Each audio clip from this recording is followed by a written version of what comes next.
Salut, bonjour à tous, bienvenue pour notre culte de ce dimanche matin de l'église Pleine Vie.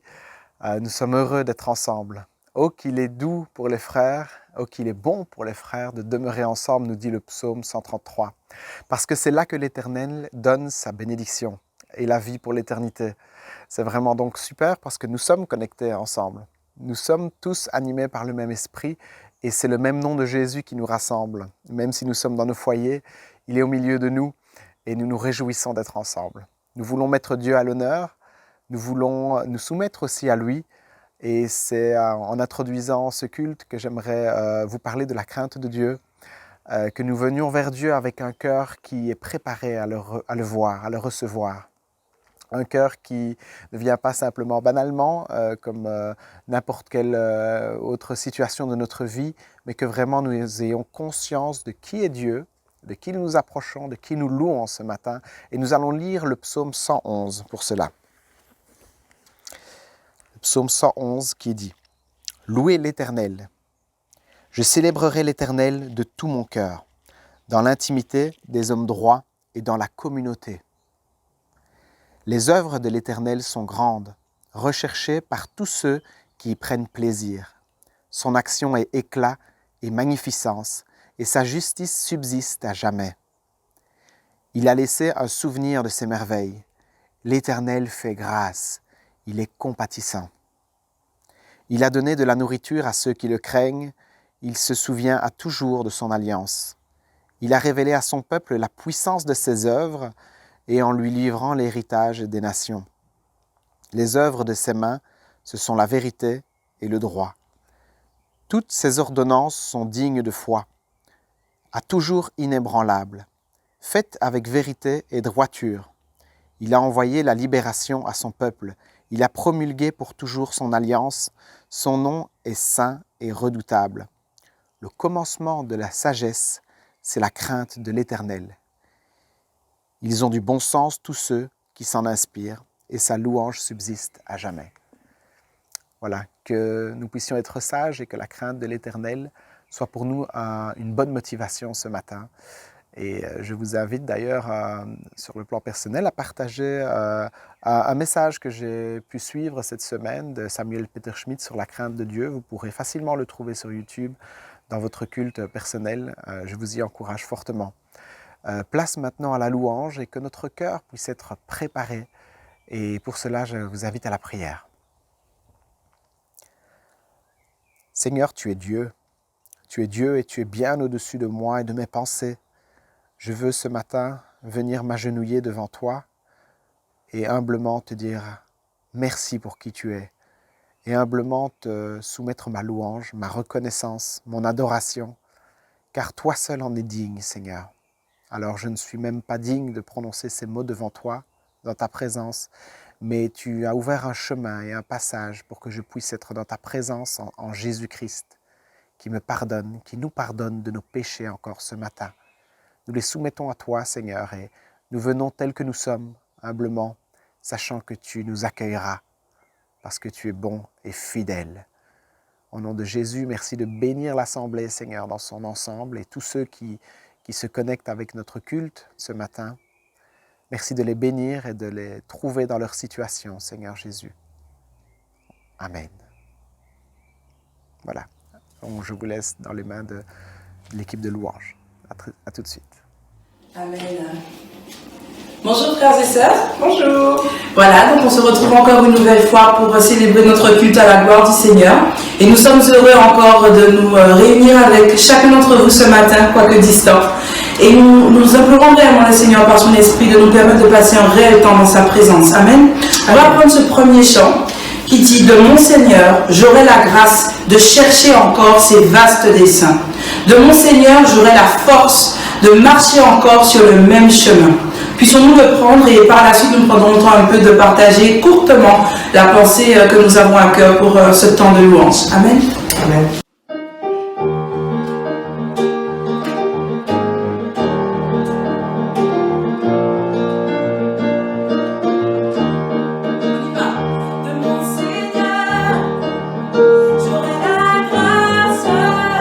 Chercher encore ces vastes desseins.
Ce matin, alors qu'on rentre dans ces temps de louange et d'adoration, on avait à cœur de partager ce que le Seigneur nous a déposé. Et alors qu'on préparait ce moment, il y a réellement eu tout un rapport avec la notion d'identité. Quelle est ton identité ce matin? Quelle est ta destinée? Et quand on lit certains passages de la Bible, quand Dieu parlait à Jérémie, il lui a dit « Avant que tu ne sois dans le ventre de ta mère, je te connaissais. Je t'avais établi prophète des nations. » Et ce matin, j'aimerais dire à quelqu'un, réalise, j'aimerais nous rappeler à chacun, réalisons que nous étions dans la pensée de quelqu'un et que ce quelqu'un c'est Dieu. Nous étions dans la pensée de Dieu avant même d'être ici sur terre. Et Dieu ne fait rien au hasard. Il dit que même le méchant est créé pour le jour du jugement. Dieu crée toutes choses pour un but. Alors, dans quel but est-ce que Dieu nous a créés? Dans quel but est-ce que le Seigneur t'a créé? Et ce matin, c'est réellement de réaliser que Dieu avait pensé à toi. Il te connaît mieux que toi-même. Il sait quelle est ton identité. Dieu a pensé à toi, il connaît ton identité et il sait quel dessein est-ce qu'il a formé sur toi. Et le premier chant qu'on a pris qui disait « J'aurai la grâce de chercher encore tes vastes desseins. J'aurai la force de marcher encore sur le même chemin. » Et c'est de réaliser ce matin que le secret finalement, pour nous en tant que chrétiens d'une vie épanouie, n'est-ce pas la connaissance de notre identité et des plans que Dieu a pour nous? Ça ne veut pas dire que tout sera toujours rose et que tout ira toujours bien. Mais on aura un but. Et ce matin, nous aspirons réellement à ce que chacun d'entre nous, nous puissions évoluer, grandir, avancer dans la connaissance de notre identité et dans la connaissance des desseins de Dieu pour notre vie, afin de pouvoir y cheminer fidèlement et marcher dans une vie épanouie, remporter des victoires, marcher avec puissance parce que rempli de l'identité que Dieu nous a donnée et ayant l'assurance d'être sur le chemin où il nous a placés. Alors réellement ce matin, j'aspire vraiment à ça, nous aspirons vraiment à cela. Et Alors qu'on continue dans cette dimension, c'est de réaliser que la connaissance de ces choses se trouve en Dieu. Alors puissions-nous encore, ce matin au cours de ce culte, mais même tout au long de nos jours, puissions-nous réellement rechercher sa face, aspirer à être dans sa présence, à être remplis de sa vérité, afin qu'il puisse nous déposer encore toute la connaissance, toute sa pensée, tout ce qui réside dans son esprit, qu'il puisse nous le communiquer par son Saint-Esprit qui vit en nous. Amen. Alléluia. Amen, alléluia. Frères et sœurs, pour rappel, quelle est ton identité? Quelle est ta destinée? Ce sont des vérités que nous pouvons trouver auprès de Dieu. Dieu est celui qui répond à ces questions. Et j'aimerais qu'on prenne juste le refrain de ce petit cœur qui dit « Cet amour qui peut libérer, cet amour qui peut restaurer, nous appelle par notre nom.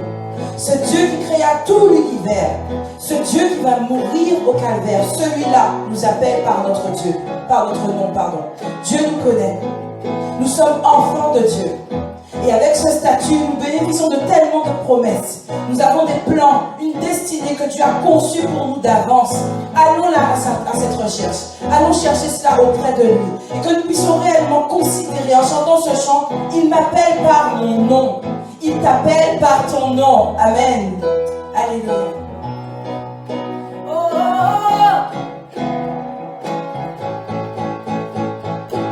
Cet amour qui peut libérer, cet amour qui peut tout restaurer, nous appelle par notre nom. Il nous appelle par notre nom. Ce Dieu qui créa tout l'univers, ce Dieu qui va mourir au calvaire, nous appelle par notre nom. Il nous appelle par notre nom.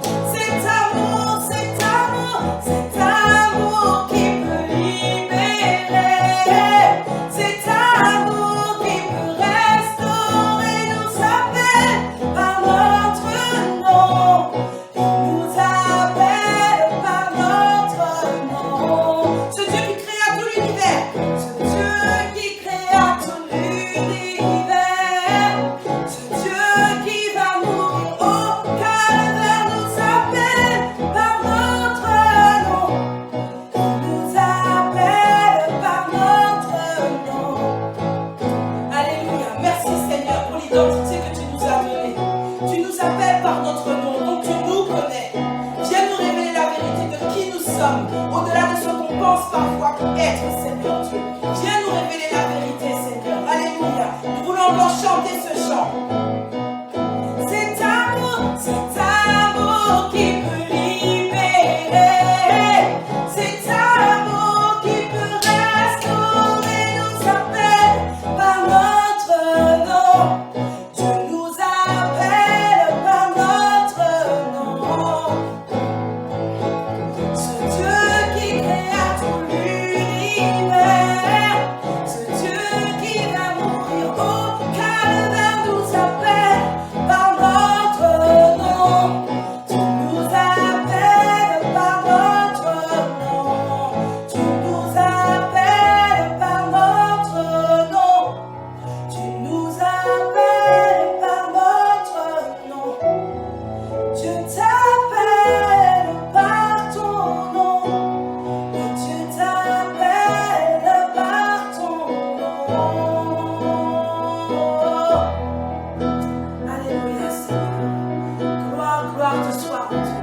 Donne-nous, s'il te plaît, Père, à saisir cela. Donne-nous à saisir, Seigneur, que tu es celui, le seul capable de nous appeler par notre réel nom, de nous révéler notre identité, notre destinée cachée en toi. S'il te plaît, Seigneur, Esprit de Dieu, dispose encore nos cœurs à recevoir de toi. Dispose encore nos cœurs à nous laisser remplir et imprégner de la vérité qui se cache en toi. Nous t'aimons encore, Éternel. Nous aspirons encore à grandir dans la connaissance de qui tu dis que nous sommes. Alléluia. Dieu t'appelle par ton nom. Oui, Dieu t'appelle par ton nom.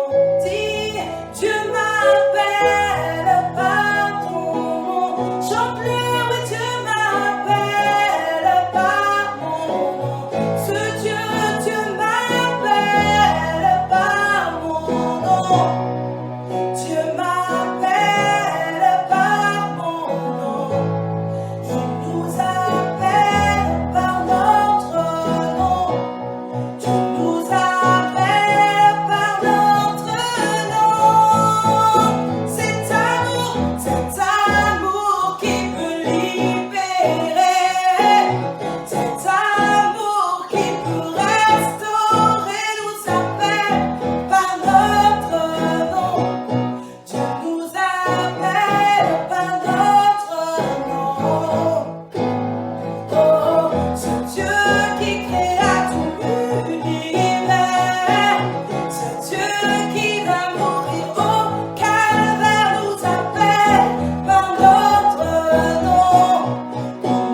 élever la voix devant le Seigneur.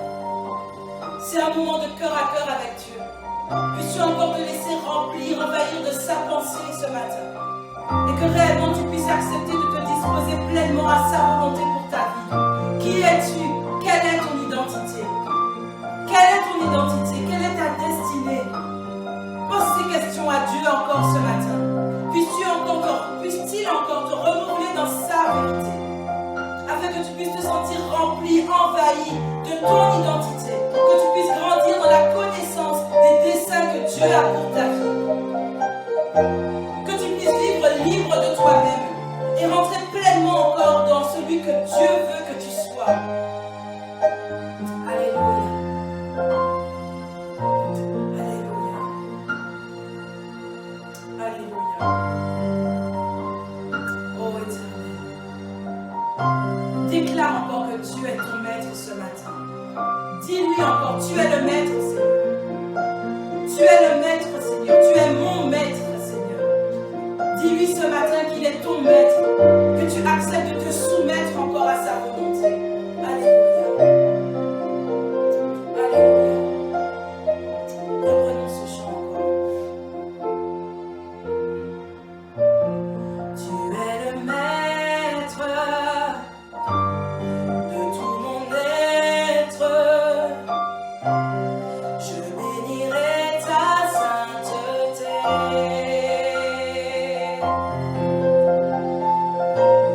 Je veux renaître, je veux connaître ta plénitude et ta beauté. Tu es le maître, tu es mon maître. Tu es le maître, tu es le maître. Je bénirai ta sainteté. Je veux renaître, je veux renaître,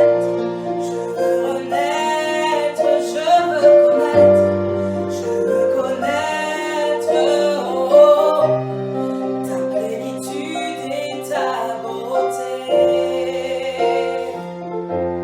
Je veux vivre libre de moi-même. Je veux vivre tes joies et tes peines. Tu es mon maître et je veux être celui que tu veux que je sois, celui que tu veux que je sois, celui que tu veux que je sois, celui que tu veux que je sois, celui que tu veux que je sois.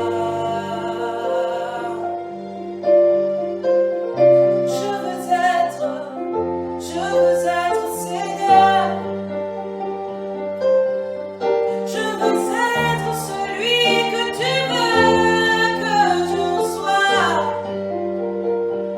De tout mon être, je veux me soumettre. Je veux me soumettre à toi. Oh, alléluia.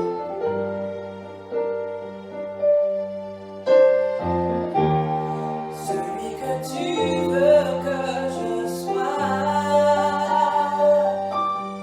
Oui, je veux être celui que tu veux que je sois. Oh oui, je veux être celui que tu veux que je sois.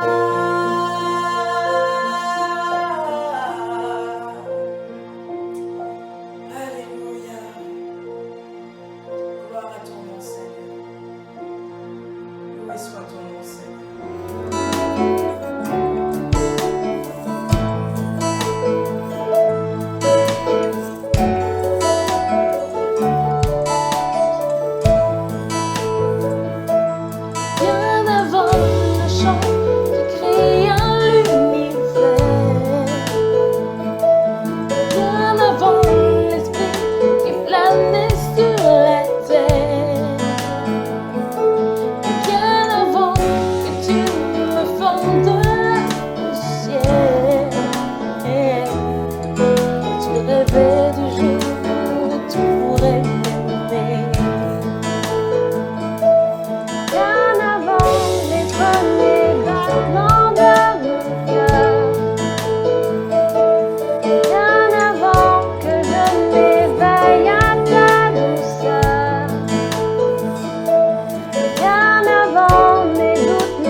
Magnifique moment encore, n'est-ce pas?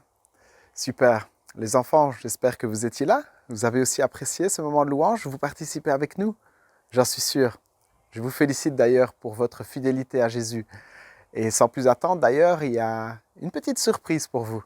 Et on va découvrir qui est cette petite surprise lors de la petite capsule Espace Pleine Vie. Bonjour les amis, bonjour Célestine. Tu vas bien? Oui? Alors, aujourd'hui, Victor va nous parler d'un verset biblique qui se trouve dans le livre des Ecclésiastes.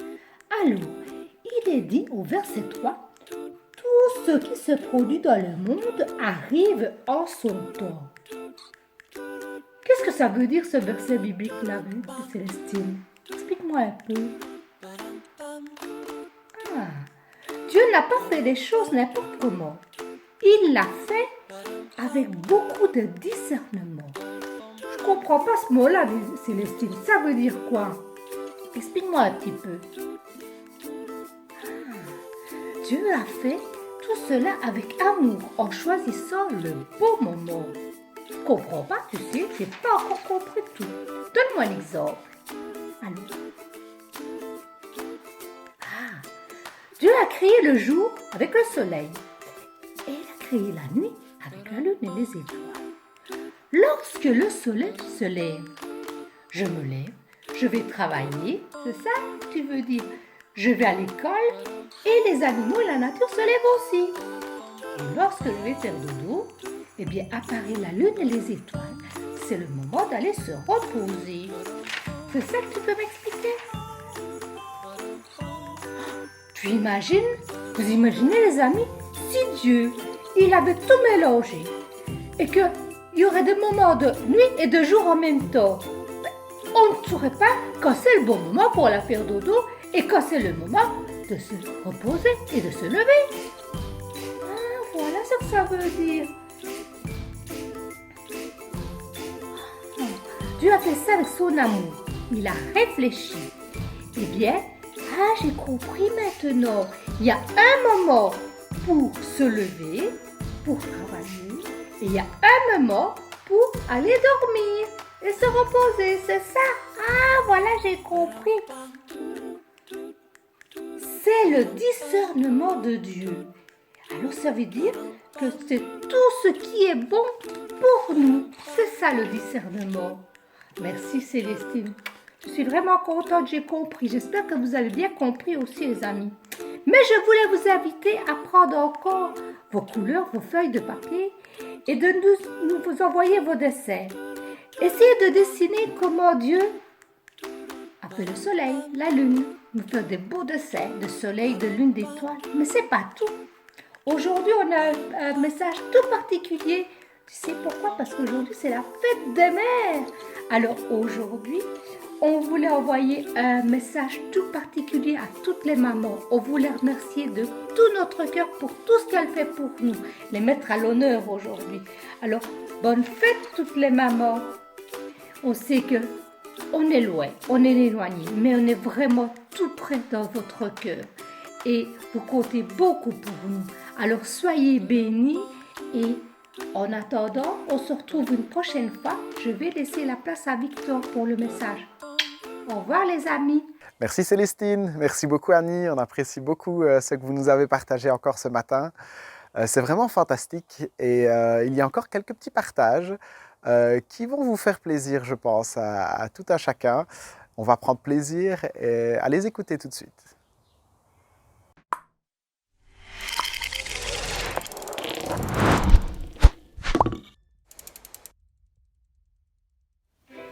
Bonne fête, maman! Bonne fête, maman! Merci pour tout ce que tu fais pour nous. Je t'aime de tout mon cœur. Bisous. Maman, bonne fête. Vraiment, remercie le Seigneur pour la merveilleuse maman qu'il nous a donnée. Et bonne fête à toutes les autres mères. On vous aime de tout notre cœur. Soyez bénis. Au revoir. Bye!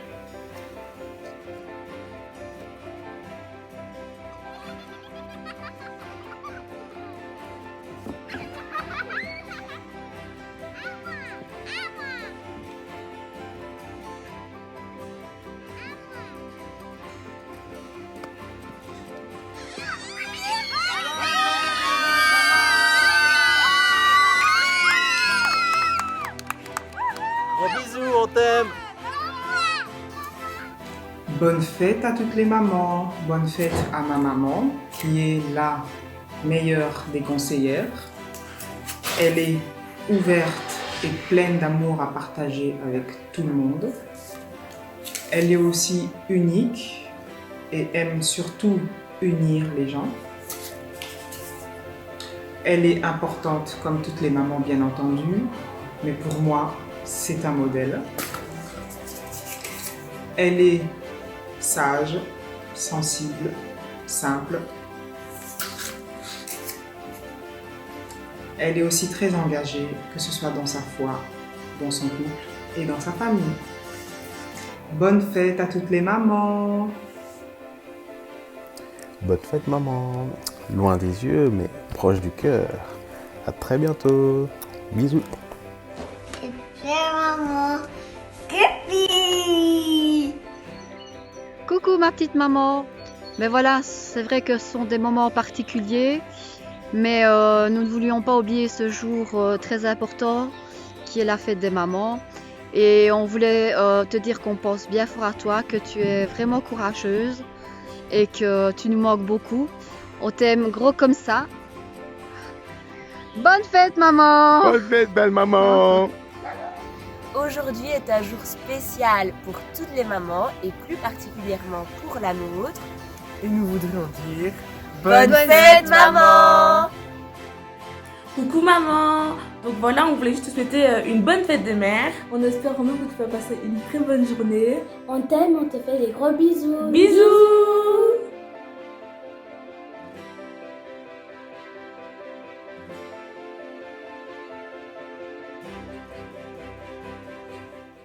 Gloire à Dieu pour ce qu'il fait. Que son nom soit glorifié. Amen. Nous continuons ce culte à présent par la Sainte Seine. Et je vous propose comme passage Éphésiens chapitre 2, versets 8 et 9. En effet, c'est par la grâce que vous êtes sauvés, par le moyen de la foi. Et cela ne vient pas de vous. C'est le don de Dieu. Ce n'est pas par les œuvres afin que personne ne puisse se vanter. Amen.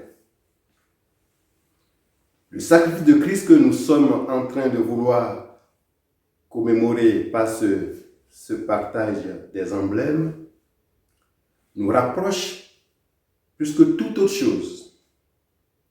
Parce que notre séparation avec Dieu a coûté le même prix.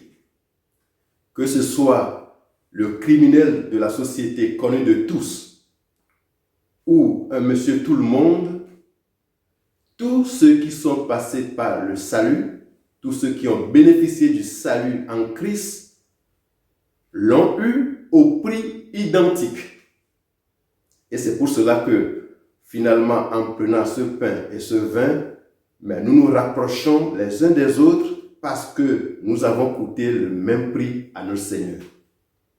Ses souffrances, ses douleurs, mon péché, ma vie passée a coûté les mêmes souffrances que toi, que lui, que chacun de nous.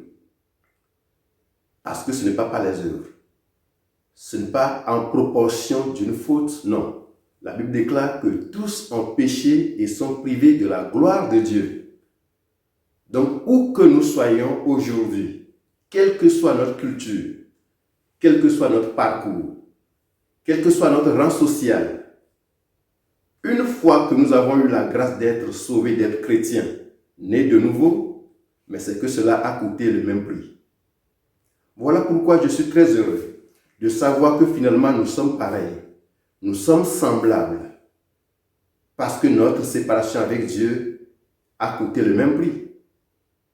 Nous allons en effet prendre ce pain et ce vin pour communier, pour reconnaître d'abord que Christ a payé le prix pour nous, mais que le prix est identique. Et c'est pour cela, nous voulons bénir le nom du Seigneur. Nous devons de plus en plus nous aimer les uns les autres. C'est pour cela quand je vois l'autre, je vois mon prochain, je ne peux que me souvenir d'une chose, il a été sauvé comme moi, pas le même prix, pas le même prix, pas les mêmes souffrances. C'est pourquoi nous allons prendre ce pain et ce vin ce matin. Et si vous le voulez bien, je vais prier pour le pain et le vin et ensemble nous allons les prendre. Seigneur notre Dieu, nous te bénissons pour ta grâce infinie envers nous. En partageant avec mes frères et sœurs ce matin ces emblèmes comme tu nous l'as recommandé, je veux reconnaître simplement que j'ai été sauvé par toi, mais que mon salut a coûté le même prix, exactement le même prix que ce que le salut de mon prochain a dû coûter. Voilà pourquoi je veux te prier ce matin, alors que nous prenons ces emblèmes ensemble. Je veux que tu me donnes la grâce de voir mon prochain en me souvenant que nous venons de la même origine. Nous sommes issus du même prix. Et que ton nom soit béni, que ton nom soit glorifié, alors que tu répands sur nous cette grâce. Et nous voulons aussi penser à ceux qui n'ont pas encore eu la grâce de bénéficier de ce salut. Que ton amour leur soit révélé dans le nom de Jésus. Amen.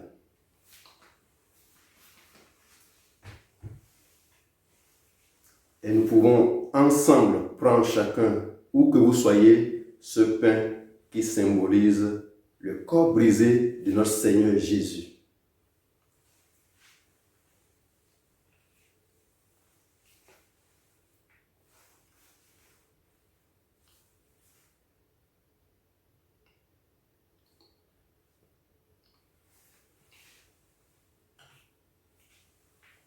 Ce vin que vous tenez aussi dans vos mains symbolise son sang versé pour nous.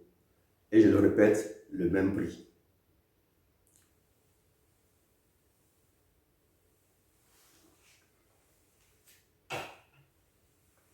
Nous allons rester dans ce moment de recueillement pendant que le groupe de louanges fredonne quelques chants. Que le nom du Seigneur soit béni.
Qui rompait du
mon amour.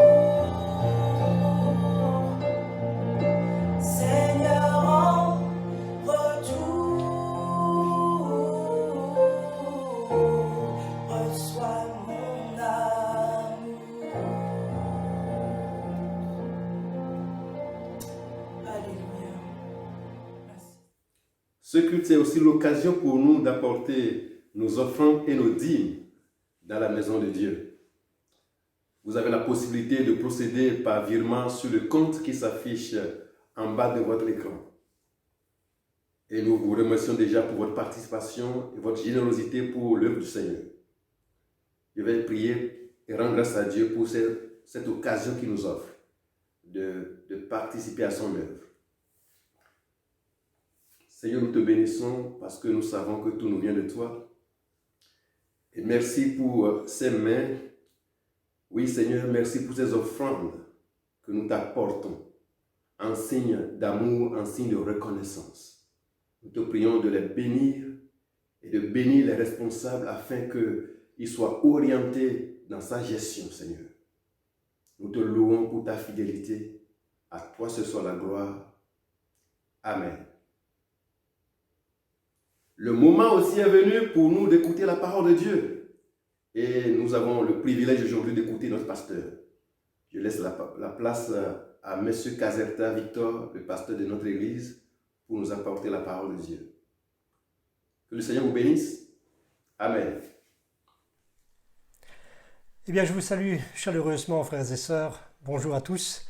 Pour vous qui nous suivez sur cette plateforme, nous tenons à vous remercier d'abord pour votre fidélité et je prends aussi l'occasion pour remercier tous les intervenants de cette organisation du culte de ce matin. Merci pour tout le travail que vous faites. Cela demande énormément d'énergie, bien entendu. Et voilà, donc recevez toute ma gratitude en tout cas.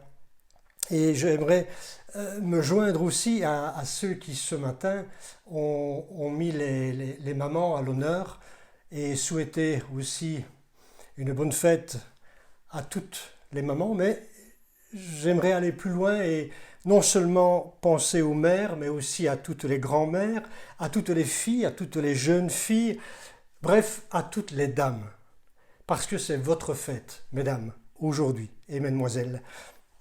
Alors, de grâce, ne vous plaignez pas si vous pensez avoir été créé en second, mais vous savez, le modèle masculin étant tellement imparfait, Dieu a dû se remettre à la tâche pour parfaire, n'est-ce pas, son œuvre, et ainsi créer la femme. Vous le savez tout aussi bien que moi.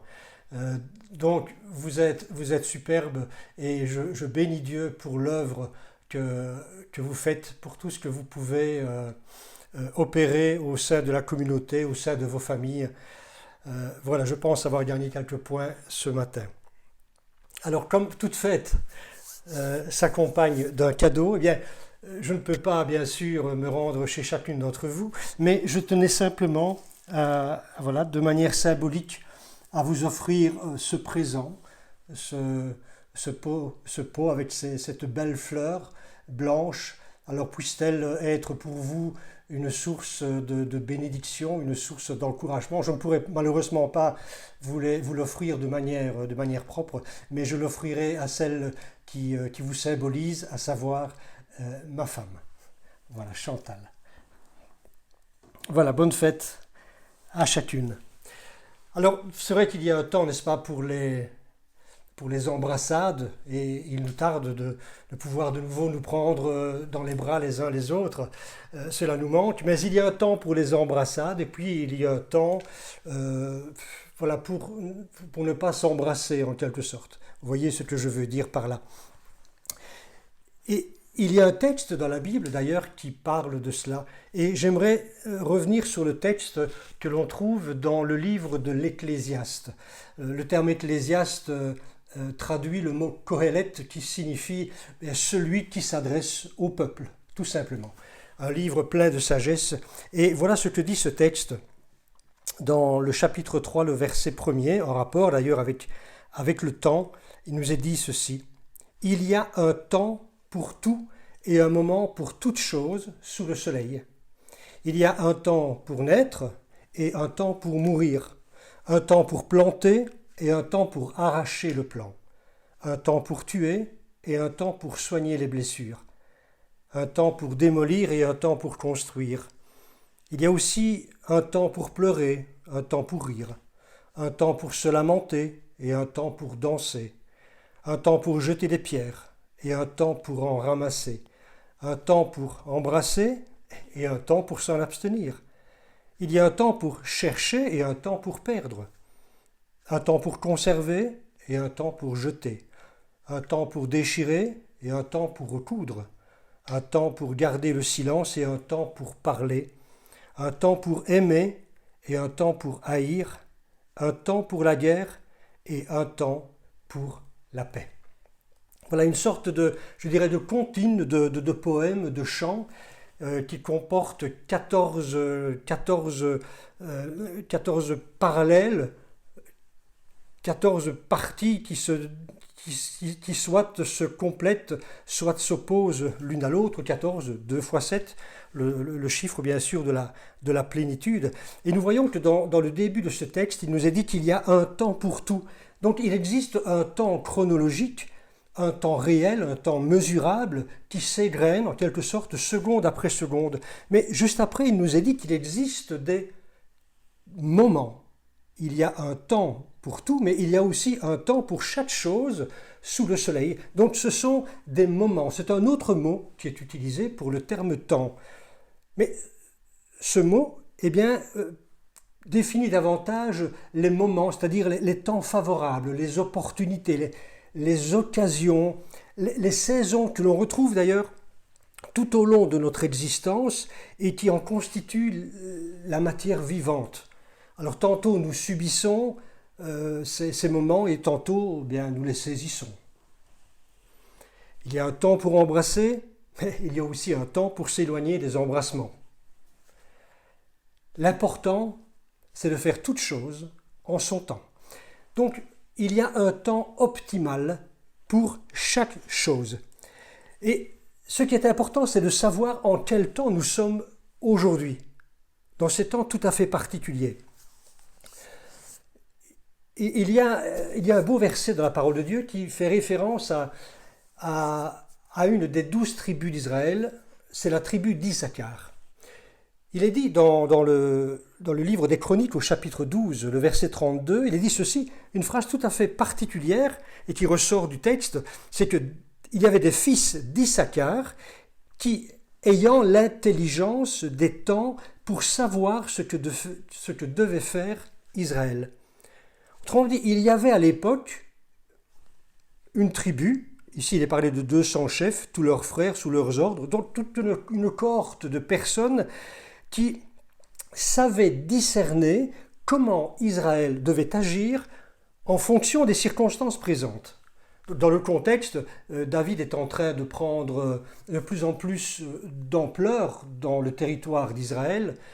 Saül est mort depuis déjà quelques années et la question se pose de savoir mais qui va succéder à Saül ?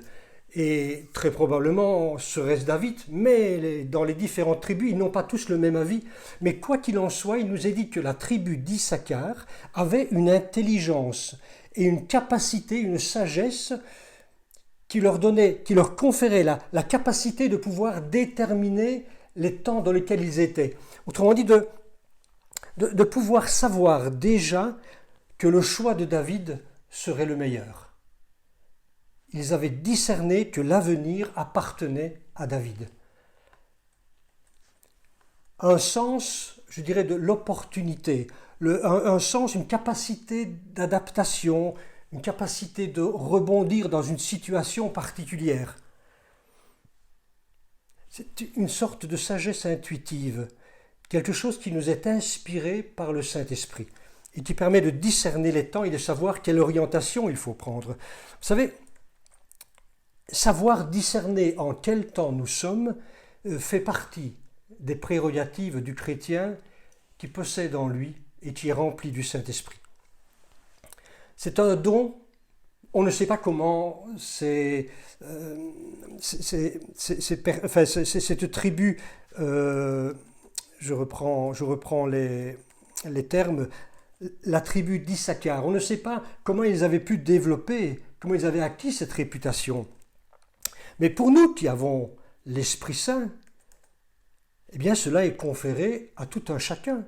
Ce n'est pas une disposition particulière, mais c'est un fruit qui va accompagner celui qui sait utiliser ses sens. Entendre, voir, sentir, goûter. Tous ces sens qui sont connectés en quelque sorte à notre être intérieur et connectés au Saint-Esprit, qui nous révèle toutes choses. Cela signifie qu'une bonne connexion à Dieu est essentielle pour bien discerner les temps. Entre le prophète, le dernier prophète de l'Ancienne Alliance, c'est-à-dire Malachie, et le premier prophète, celui qui sera appelé le prophète de la Nouvelle Alliance, que Jésus d'ailleurs a dit être le plus grand. Il a dit de Jean-Baptiste qu'il était le plus grand des prophètes, non pas parce que ses écrits étaient supérieurs aux autres, ni ses prophéties, mais simplement parce que ce qu'il a annoncé par rapport au Messie, eh bien, s'est révélé de son vivant. Il a pu non seulement annoncer la venue du Messie, mais il a pu aussi dire « Voici l'agneau de Dieu qui ôte le péché du monde, voici le Messie ». C'est la raison pour laquelle Jésus a dit de lui qu'il était le plus grand. Mais entre ce dernier prophète de l'Ancienne Alliance et ce prophète de Jean-Baptiste, près de 400 ans se sont écoulés. Il nous est dit que ce sont des temps de silence, un silence intertestamentaire entre les deux testaments, un peu semblable au silence que l'on retrouve dans la période des juges, ou au début de la vie de Samuel, lorsqu'il est dit que la parole était rare en ce temps-là, la parole prophétique était rare, et les visions étaient peu fréquentes. Nous sommes un peu dans un même style de période, c'est-à-dire un temps où il y a un silence, où Dieu ne se manifeste pas comme il le voudrait. Mais vous savez, bien que le Saint-Esprit n'était pas encore répandu sur tous les croyants, et bien que la majorité du peuple vivait sa vie indépendamment de ce que la parole de Dieu voulait annoncer, il y avait quand même des gens croyants. Et Luc va dire que ces personnes étaient remplies du Saint-Esprit. C'était des personnes qui étaient assidues et qui avaient appris à discerner les temps, parce qu'elles étaient en connexion avec leur Dieu. Je pense à Élisabeth et à Zacharie, les parents de Jean-Baptiste. Je pense à Marie et Joseph, bien sûr. Mais je pense aussi à Siméon, cet homme âgé qui était appelé homme juste et pieux et qui attendait la consolation de Dieu. Il était dans l'attente, de même que Anne la prophétesse, qui elle était âgée de 84 ans et qui ne quittait pas le temple parce qu'elle attendait, tout comme les autres, elle attendait la venue du Messie. Et elle était persuadée qu'elle allait le découvrir et le rencontrer. C'est la raison pour laquelle ces gens ont appris, à cause de la présence de l'Éternel en eux, à discerner quels étaient les temps. Et ils n'ont pas été surpris lorsque Jésus a été présenté au temple et qu'ils l'ont même tenu dans les bras. Vous savez, vous voyez, dans cet état d'attente, c'est-à-dire être dans un état d'éveil et de prière, veiller et prier, disait Jésus, eh bien, on n'est pas surpris quand des événements inattendus se déclenchent. Nous pouvons ainsi recevoir sa présence et jouir de cette présence. Jésus avait une grande douceur. Et pourtant, il y a eu des moments dans son ministère où ses paroles ont été dures, même vis-à-vis de la foule qui l'entourait. Jésus un jour a dit ces paroles dans Luc au chapitre 12. Voilà ce qu'il va dire aux foules avec une certaine véhémence. Quand vous voyez un nuage se lever à l'Occident, vous dites aussitôt « la pluie vient » et il arrive ainsi. Et quand vous voyez souffler le vent du midi, vous dites « il fera chaud ». Et cela arrive. Hypocrite, vous savez discerner l'aspect de la terre et du ciel, comment ne discernez-vous pas ce temps-ci? Et pourquoi ne discernez-vous pas de vous-même ce qui est juste?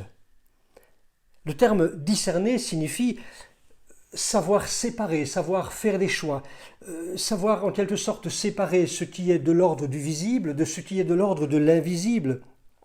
séparer les messages qui nous viennent du monde et séparer les messages qui nous viennent de Dieu. Jésus est en train de dire à cette foule, vous avez l'expérience, vous qui êtes des agriculteurs, vous qui êtes des pêcheurs.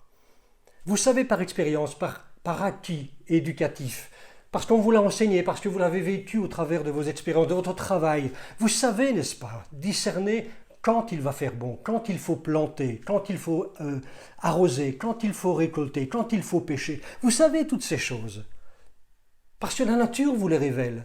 Et vous savez discerner quels sont les temps idéaux pour agir de la bonne manière.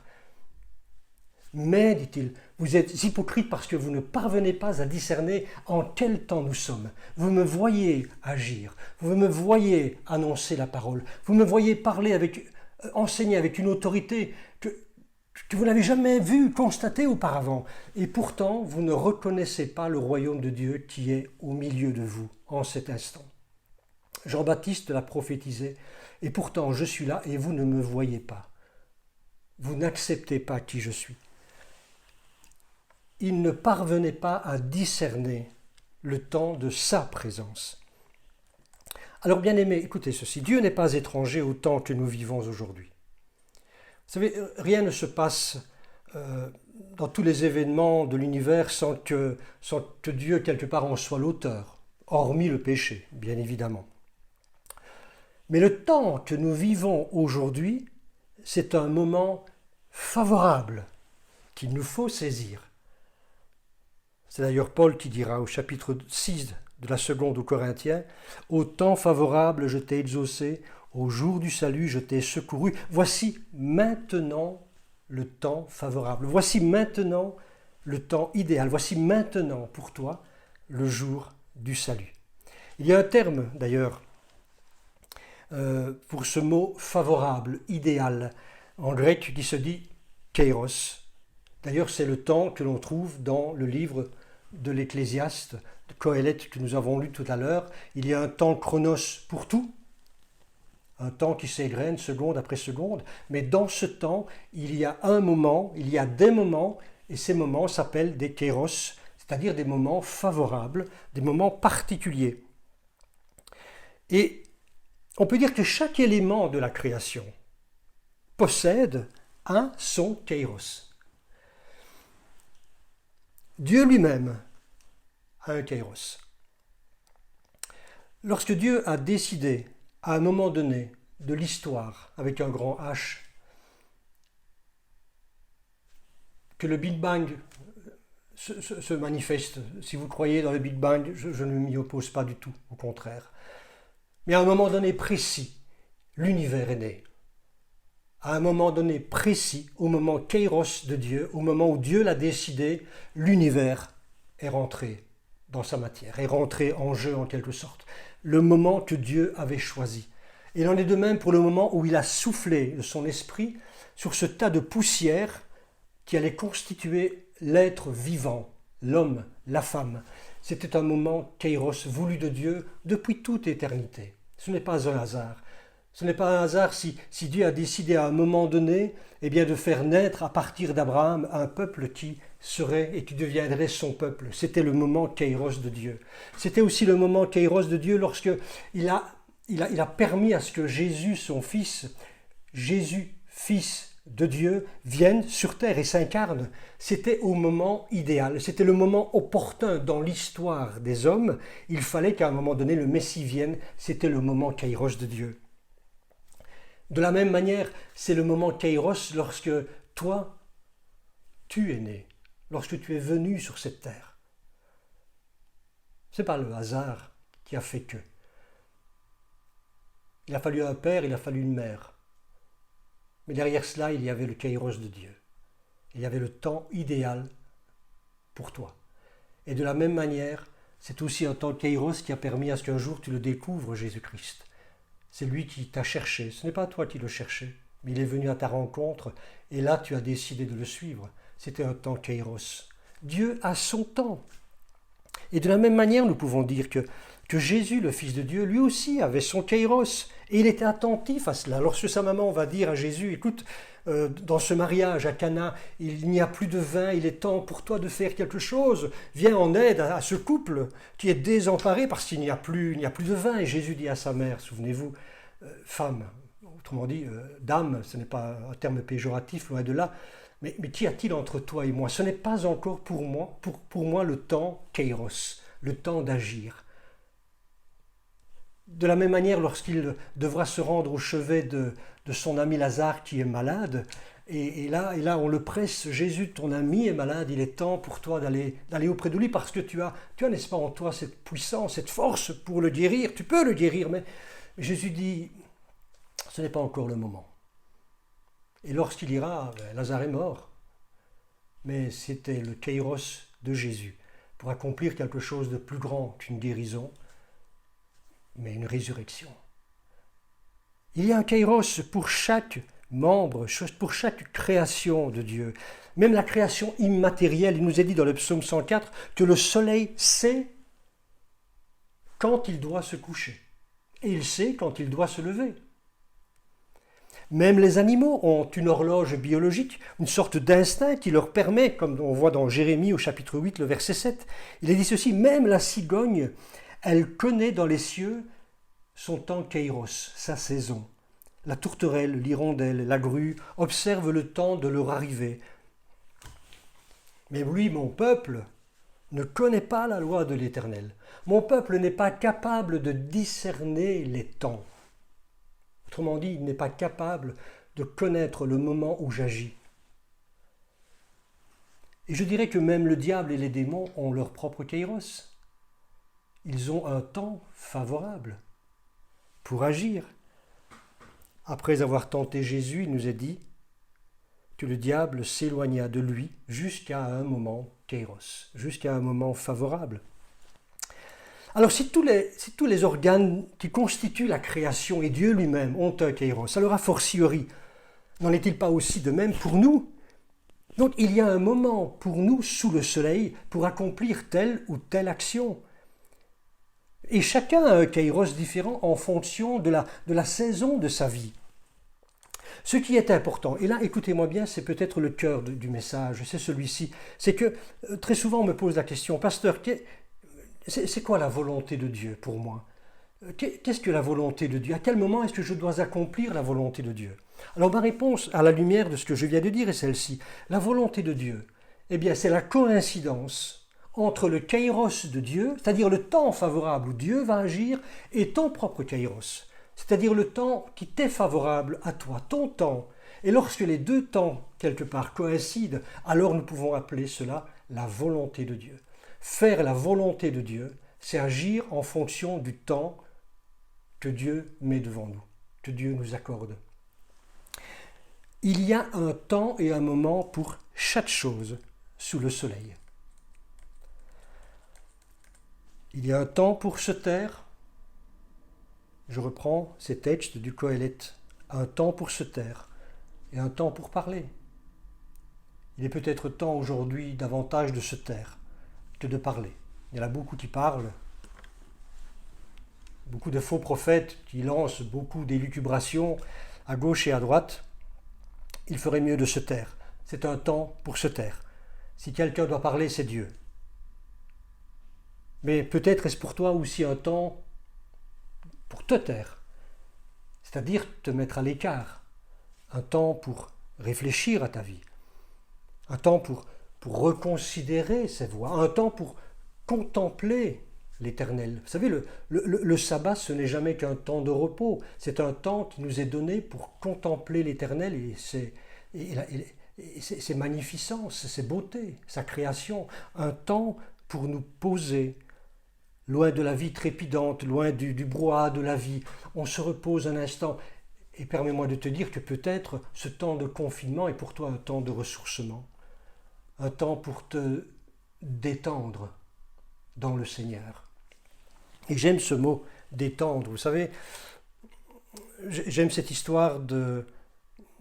C'est peut-être une légende, je ne sais pas, mais quoi qu'il en soit, je lisais cette histoire d'un jour où un jour l'apôtre Jean, Jean l'évangéliste, avait une passion particulière pour les pigeons. Voilà, il était colombophile. Et il passait beaucoup de temps avec ces pigeons, ces temps de détente. Et un jour, des gens de la communauté viennent trouver Jean et disent à Jean, écoute Jean, est-ce que tu crois que c'est le moment pour toi de t'occuper de tes pigeons alors qu'il y a tellement de travail à accomplir, il y a tellement de messages à apporter, l'œuvre de Dieu est grande, la moisson est grande, et toi tu perds ton temps avec tes pigeons.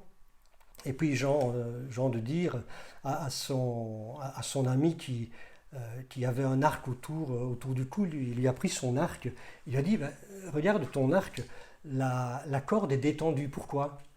Il lui a posé cette question et cet ami de répondre, il faut qu'elle soit détendue pour que lorsque il y aura le gibier, il y aura l'animal en face de moi, je puisse tendre la corde et à ce moment-là, elle est prête à atteindre son but. Je peux décocher ma flèche et puis atteindre le but.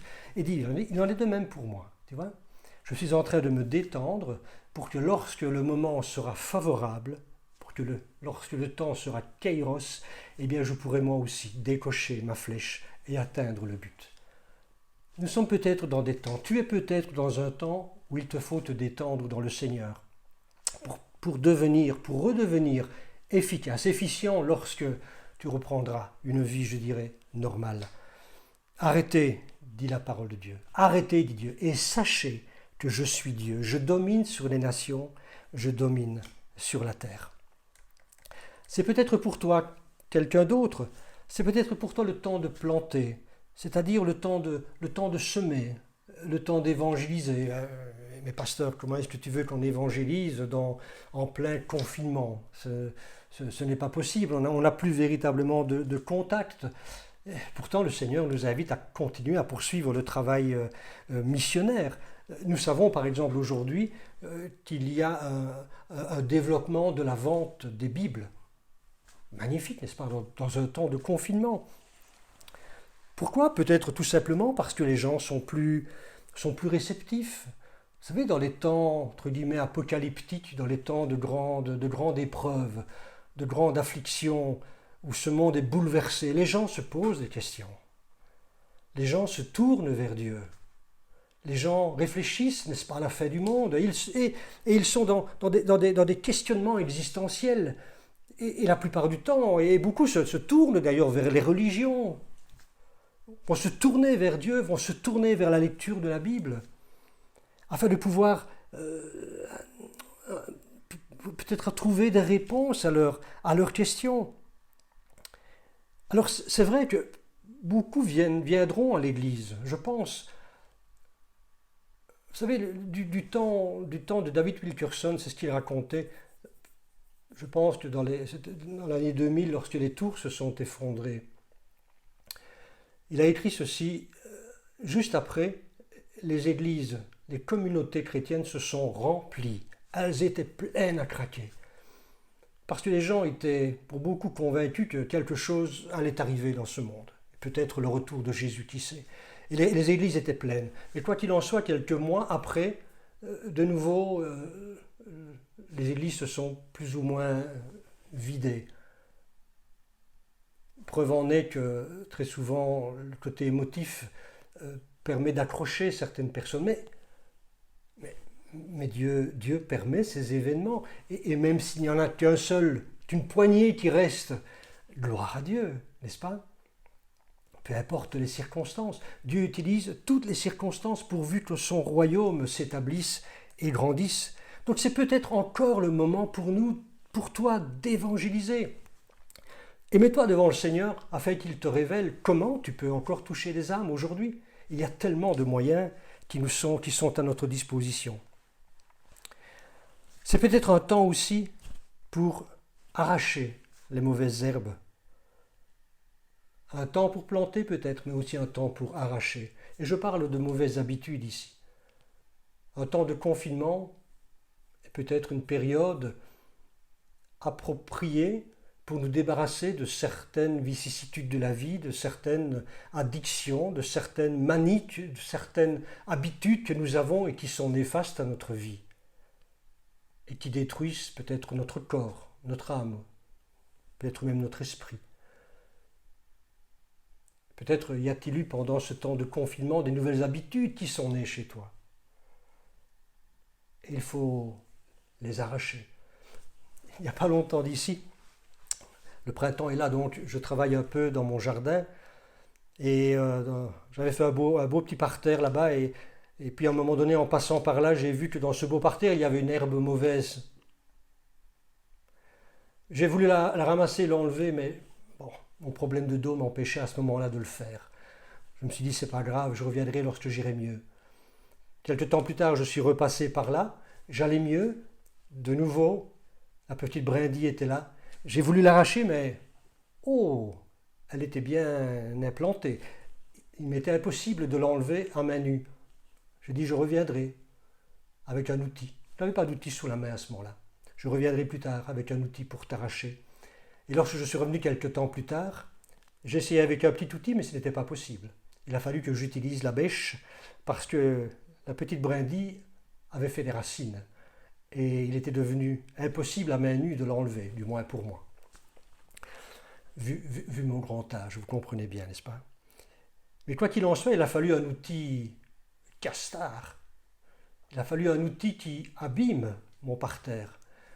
C'est ce qu'il arrive lorsque nous laissons, je dirais, les mauvaises habitudes s'imprégner en nous et prendre racine. Ce confinement est peut-être là aussi pour que tu puisses enlever avant qu'il ne soit trop tard, avant qu'il ne soit trop difficile. Il y a un temps pour arracher les mauvaises herbes. Il y a aussi un temps pour retrouver, je pense, des relations abîmées, des relations perdues. Un temps pour haïr, mais aussi un temps pour aimer, nous dit Coëlette. Il y a un temps pour déchirer et un temps pour recoudre. Vous voyez, c'est un texte très d'actualité. Mais ce passage nous parle de relations brisées. C'est peut-être un temps où il nous faut réfléchir à comment est-ce qu'on peut reconstruire ce qui a été déchiré. C'est peut-être un temps de réconciliation, un temps où l'on pardonne, où l'on accorde son pardon. Un temps peut-être où l'on accepte le pardon de l'autre. Un temps où on décide de se donner une nouvelle chance, en couple, en famille, interfamiliale, quoi qu'il en soit. Dans la communauté, pourquoi pas. Un temps pour reconstruire, pour rétablir des relations abîmées. Vous voyez, bien-aimés, ce temps de confinement est un temps kairos. Et Dieu parle tantôt d'une manière et tantôt d'une autre. Mais l'essentiel, et j'arrive au terme de ce message, l'essentiel dans tout cela, c'est de ne pas perdre ton temps. De ne pas perdre ton temps. Vous savez, la plupart des expressions qui parlent, qui traitent du temps dans notre société sont souvent en rapport avec la productivité, la rentabilité, perdre son temps, prendre son temps. Le temps, c'est de l'argent, gagner du temps. Bref, dans une société comme la nôtre, qu'on a appelée société chronophage, c'est-à-dire qui dévore le temps, eh bien, très souvent, nous courons après le temps. Lorsque nous avons une vie séculière, je veux dire habituelle, nous courons après le temps. Un peu comme le lapin du conte Alice au Pays des Merveilles, qui ne cesse de courir après le temps avec sa montre. Je n'ai pas le temps, je n'ai pas le temps. Et il court. Aujourd'hui, c'est peut-être le temps de s'arrêter et de reconsidérer ses voies, savoir discerner ce temps. Savoir, comme le dit la parole, racheter le temps. L'apôtre Paul disait « Rachetez le temps, car les jours sont mauvais. » Autrement dit, soyez efficaces dans vos actions. Sachez discerner dans quel temps nous sommes afin d'agir en conséquence et véritablement accomplir la volonté de Dieu. Car c'est pour cela que nous sommes sur cette terre, pour accomplir la volonté de Dieu. C'est la prière d'ailleurs que nous faisons de manière régulière, que le Seigneur Jésus nous a apprise. Que ta volonté soit faite sur la terre comme elle est faite au ciel. Et Seigneur, ta volonté, c'est ton kairos dans ce temps de confinement avec mon kairos dans ce même temps de confinement. Et ensemble, nous avons quelque chose à construire, toi et moi. Voilà, que le Seigneur vous bénisse et qu'il puisse, je pense, pourquoi pas bénir ces moments. Ils sont compliqués, ils sont difficiles pour plusieurs et je peux comprendre de nombreuses personnes qui sont là derrière cet écran considèrent que ce sont des moments extrêmement difficiles à cause de la solitude, à cause du manque de proximité avec les gens qu'on aime. Mais j'aimerais te dire ceci pour terminer, si tu veux bien. On parle de plus en plus dans ces temps de pandémie, particulièrement chez les personnes âgées. Tu as entendu parler de ce phénomène qu'on appelle le syndrome du glissement. Cela signifie que des personnes âgées qui sont privées de la relation de leurs proches, qui n'ont plus ce contact physique avec ceux qu'ils ont aimés et qu'ils aiment toujours, eh bien, petit à petit, sentant ce vide, se laisse aller, se laisse dépérir, cesse de se nourrir, cesse de vouloir vivre, pour petit à petit sombrer dans une mort lente. C'est d'ailleurs un phénomène qui a été décrit il y a près de 2 siècles déjà pour les tout petits, les petits enfants, les nouveau-nés qui étaient abandonnés et qui se retrouvaient dans des orphelinats mal aimés, mal pris en charge par des femmes.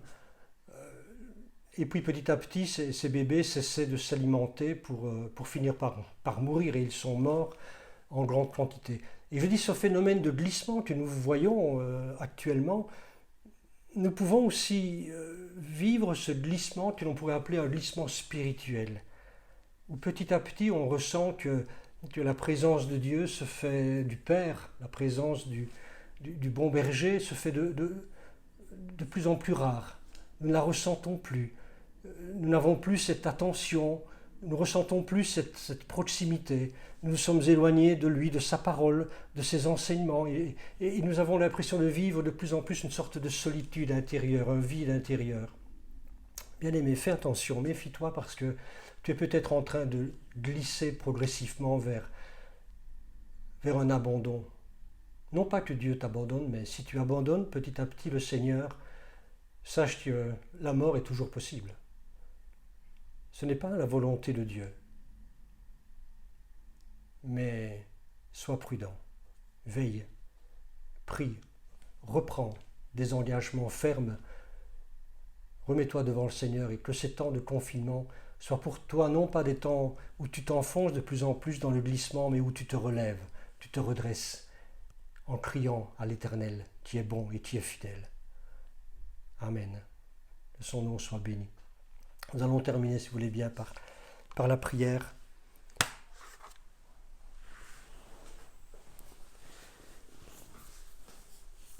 Seigneur notre Dieu, nous te sommes tellement reconnaissants parce que dans ta grâce, tu n'as pas daigné, Seigneur, nous laisser seuls, mais tu as envoyé ton Fils Jésus-Christ.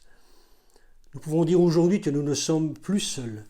Et même dans ces temps, Seigneur, que nous vivons aujourd'hui, ces temps exceptionnels, inédits, nous savons, Seigneur, que ta présence est réelle à nos côtés. Et loin de nous l'idée de penser que nous sommes rejetés de toi, que nous sommes comme maudits. Non, non, Seigneur.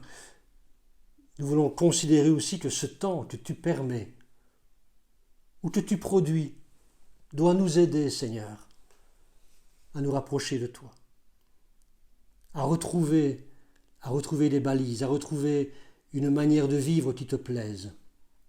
Seigneur, il y a un temps, il y a un moment favorable pour moi, un moment favorable pour tout qui entend ce message aujourd'hui. Il y a un temps favorable. Et permets, ma prière, Seigneur, est que chacun puisse saisir ce temps favorable. Comme la tribu d'Issachar, mets en chacun de nous, Seigneur, cet esprit qui nous permet de pouvoir discerner dans quel temps nous sommes, afin de ne pas perdre ce temps, mais afin de racheter le temps, parce que les jours sont mauvais. Merci, Seigneur.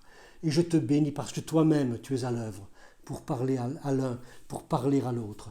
Merci, Saint-Esprit, de te manifester maintenant dans celui, dans celle qui derrière cet écran est en train d'entendre, est en train de prier, est en train de te supplier, est en train peut-être de demander pardon. Seigneur, tu es bon, tu es fidèle et tu es rempli de cette grâce.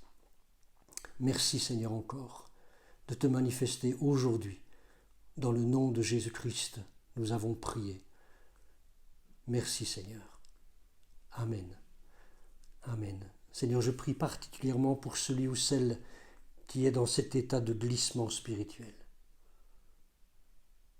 Joignez-vous à moi, bien-aimés frères et sœurs, joignez-vous à moi afin de pouvoir intercéder pour celui, pour celle qui est en train petit à petit de s'éteindre.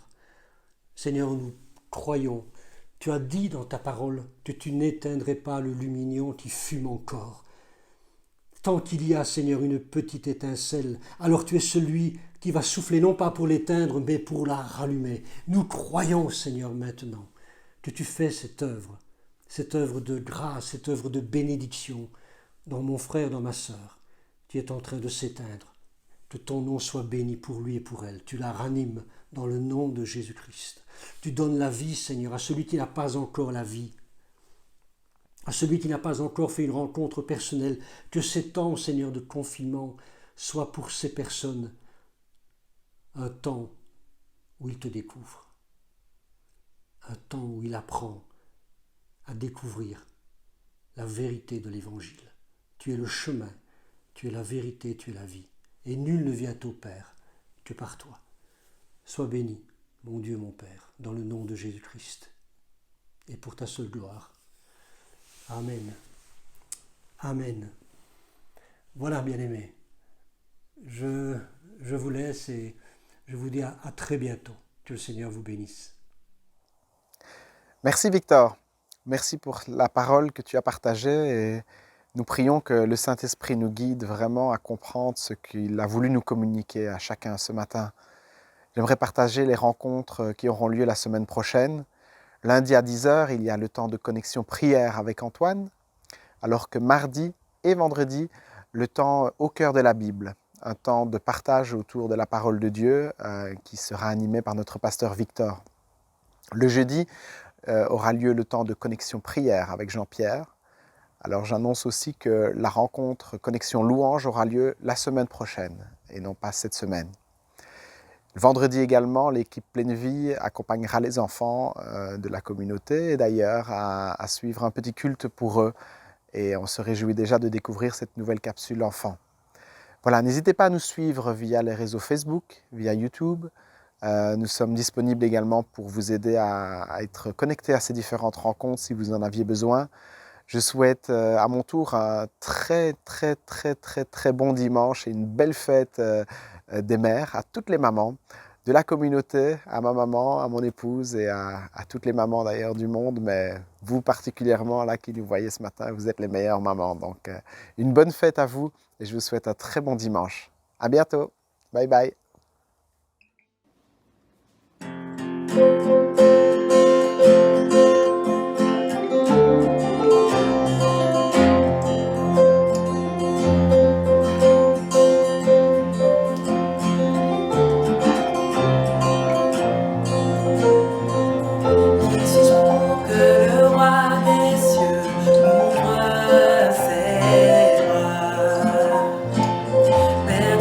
Trouvé par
enfant de Dieu, je suis à lui.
Amen.